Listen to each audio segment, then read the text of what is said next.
Fellow Ghanaians, good evening.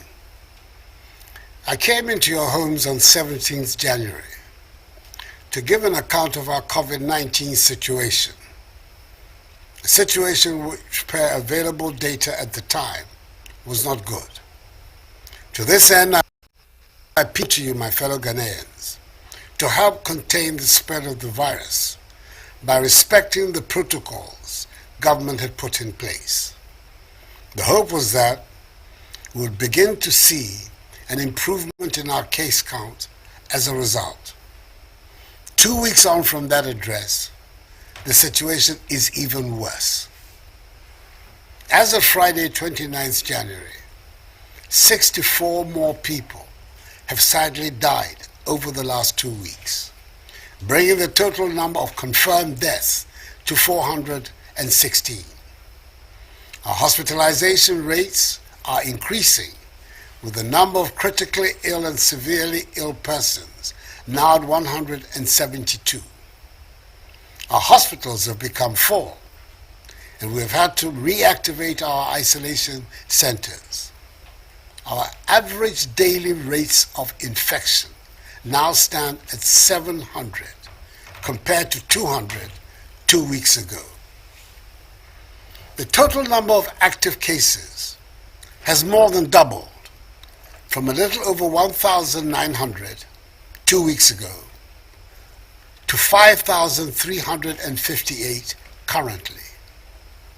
When I delivered update number 22, 13 out of the 16 regions had recorded active cases.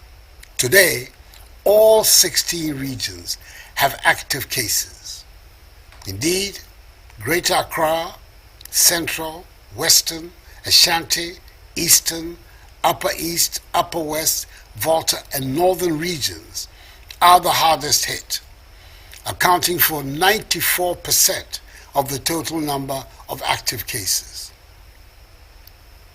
In effect, fellow Ghanaians, we have a lot of work to do in coming to grips with the disease.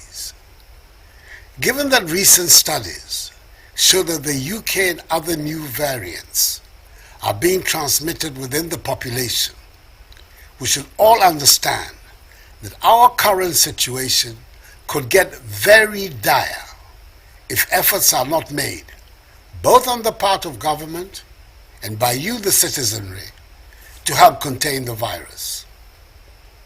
The analysis continues to tell us that the spread of the virus mostly occurs in indoor confined spaces with poor ventilation, where people are talking, singing, or shouting without their masks.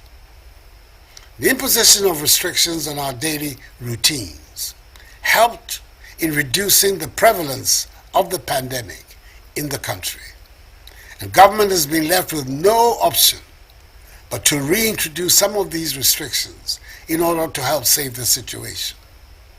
I know these measures in the recent past were unpleasant, but over a period they resulted in a favorable situation for the country. We have to return to them.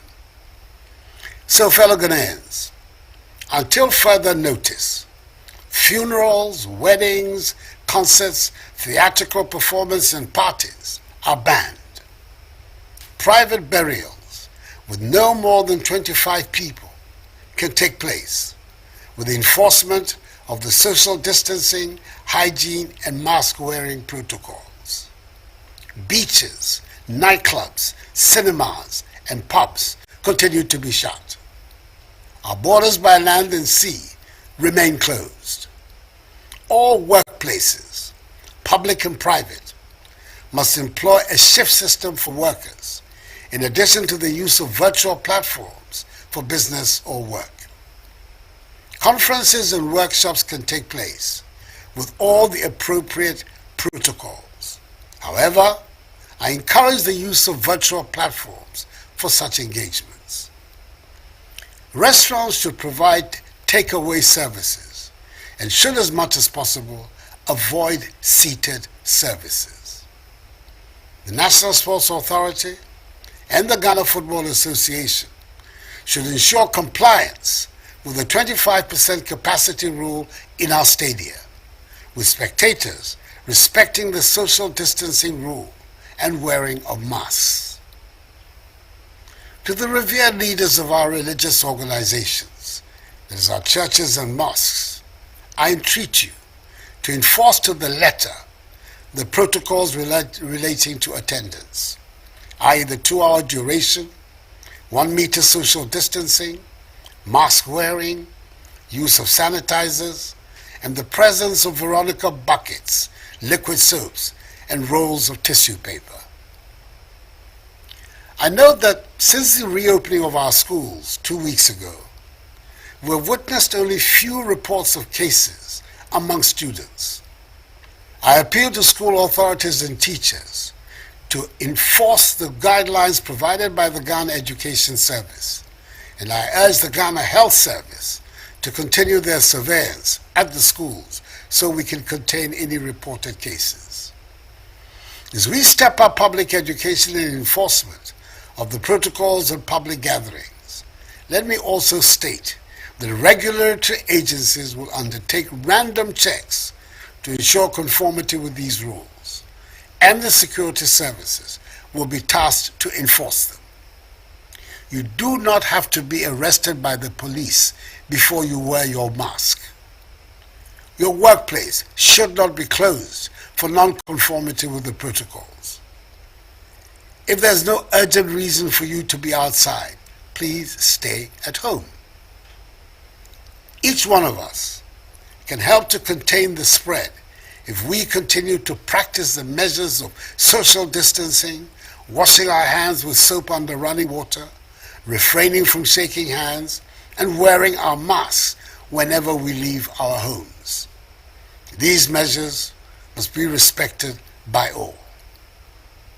I urge you, my fellow Ghanaians, to continue to pay attention to your health, improve your fitness levels, and eat our local foods that boost your immunity.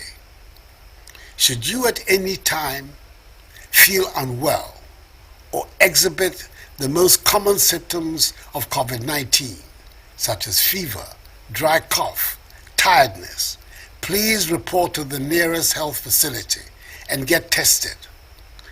COVID-19 tests are free for all Ghanaians at public health institutions. If a Ghanaian citizen returns a positive result, the cost of care at isolation and treatment centers will be borne by government. At the 58th Summit of the Authority of ECOWAS Heads of State and Government, held virtually, it was agreed that the cost of the COVID test for inbound ECOWAS nationals be pegged at 50 United States dollars at the Kotoka International Airport. The cost of the test for non-ECOWAS nationals still remains 150 United States dollars. ECOWAS nationals and travelers who test positive will bear the cost of the mandatory isolation and treatment. Ghanaian nationals, however, who test positive upon their arrival into the country will have their isolation and treatment costs borne by the state. Fellow Ghanaians, in update number 21, I indicated that Ghana is set to procure her first consignment of the COVID-19 vaccines within the first half of this year. Since then, a lot of work has been done towards the realization of this. Our aim is to vaccinate the entire population with an initial target of 20 million people. Through bilateral and multilateral means, we're hopeful that by the end of June, a total of 17,600,000 vaccine doses would have been procured for the Ghanaian people. The earliest vaccine will be in the country by March. The Food and Drugs Authority, FDA, will use its established processes for granting emergency use authorization for each vaccine in Ghana. As President of the Republic, I assure you that only vaccines that have been evaluated and declared as safe for use in Ghana will be administered. Government will continue to monitor our COVID-19 situation and will remain resolved in ensuring that we are able to return to normal daily routines. I remain hopeful that if each one of us embraces fully the safety protocols and we continue to put our faith in the Almighty, we will emerge strongly from this pandemic. And Rianom, if Ibra minemo kasaya no, na ochi mienu niye, yare no eyi huba, fa na efa nipa, misramo, mo obi amfa yare no indi agro.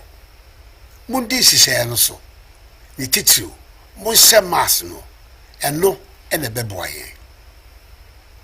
Nyemi me, ochi enyone, ni kenya wiye, hela efe gbeye, ikemen yawa, ni panyofai, moko ke hela akashwe, nye yamlano, ni titiriu, mas uwe, no bab wawo. My faith in God tells me that this too shall pass, for the battle is the Lord's. May God bless us all in our homeland Ghana and make her great and strong. I thank you for your attention and good night.